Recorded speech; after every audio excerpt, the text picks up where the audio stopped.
login information there. So if you actually want to log into your account, you'll go there. I have it hidden mainly because we've been re-engineering this. We've had it hidden at the very bottom of the page on this link right there. So you have to be very attuned and very capable to find it. But this link is the same thing as this, which is our main login page. And so I just use my email address and a password. And of course everybody's going to say, well, I don't know what my password is. So far we had a small blurb in the newsletter about this. And did everybody get a copy of the newsletter? I hope. Okay. So there was a blurb in the newsletter that said on your mailing label you would find your membership ID. Well, of course, the addressing company did not put the membership ID on the mailing label. So what we did is, well, and actually, when we had this mechanism anyway, but we have a I forgot my password or I never knew my password. So if you don't know your password, and I was showing a few people this in the hospitality suite last night, all you do is click that link and it'll say, okay, what's your email address? Give me your email address twice, and then type in these funky characters so I know you're not another computer trying to break into our system. Then it will email you a link that you click that then resets your password. And your password gets emailed to you, and then you re-log in with that password, and then you change the password to what you want it to be. So after all of those steps, and in answer to your question, yes, you can log in. I just want to point out that one of the strategic initiatives that we were absolutely adamant about is that everything would be secure.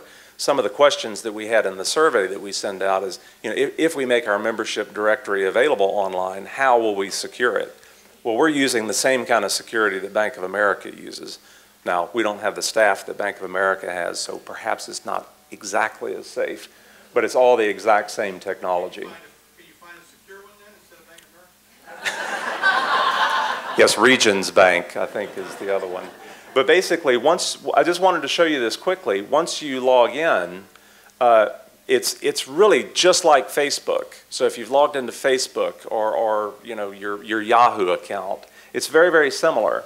We have a welcome page, and then we have a tab for membership. And this is my record. It just shows me that my parish is Christ Church Cathedral in Nashville. My parish type my membership type is a parish membership. I actually will have a link on here where you can email the representative from your parish, because we have that information, and we've actually been working this year to build out the controls around parish memberships. I'll be able to email my representative, which actually happens to be our cathedral administrator, and say, hey, by the way, did you know our membership is about to lapse? And that they can actually log in and renew the parish membership here. This shows that my membership is current. It expires the end of the year. I joined, now again, see, I'm being honest, I joined on October 15th, 2007, and it shows that I'm a fellow number 140 and finished that in 2008. One of the best things is this tab, which is the My Information tab, which allows me to change all of the biographical information. If a verger gets married, change their name, you can change it here. If you move, if you change your email address. This makes it so much easier on the membership secretary, because in the past, all of this had to come into an email message to Diane, and you can only imagine, she gets that email message, she would have to update it in her Access database. She would then have to open up the document that's the membership directory, change it there. Then she'd have to change it, you know, in several different Excel spreadsheets. All of this data ends up being in one central membership management database. And again, you can change your home address, your mailing address. We have date of birth, spouse or partner. If you change parishes, you can change your parish. All of this information immediately gets changed in the database. It gets emailed to the membership secretary, who can make sure that it makes sense. We want to, you know, if somebody came in and changed my last name to, you know, Douglas, they may want to take a look at that and make sure that it's not right. Now, once that happens, This is our back-end membership management system, and we're able to generate almost any kind of a report on membership. Oh, I didn't want to do that. Vanna, would you? I knew I was going to do this when I got involved. There. Thank you. You're doing a great job. A W? No, okay. But basically what happens is when all this information is generated correctly, we can build this online map that shows exactly where all the vergers are. And what we're thinking about having is actually within the membership management system a map that will have our information in it. So if I've logged in securely and I want to see, I can actually zoom in to Tennessee and actually see who's there. We have some other options on the security side of things to make sure that if you don't want the pin on the map pointing exactly on your house, we actually pick a random coordinate within, I think, a 5-mile radius of your house in order to put the pin there, so we can't find you exactly. Those are actually individual members. This is current as of about 3 or 4 months ago. With integrating with the new membership management system online, these things will actually be live. But it also, again, automatically generates the membership directory. So the idea is basically, let's make it easy on the membership. Just a few years ago, this was a guild of about 300 members. Well, you can handle 300 members just about in the back of your pocket. You can do it on an Excel spreadsheet. It's pretty easy. When you get to 1,000 members, and we're going to be more than 1,000 members by this time next year, it's really tough to do that. So you've got to start thinking a little bit more like a national organization that we really are, and providing these kind of services. So I think we're probably about ready to close this. The main thing that we're thinking about this year, and the real initiatives for the year, is how do we make this, as Margaret said, a real resource. We've got a great framework. Membership stuff is going pretty well.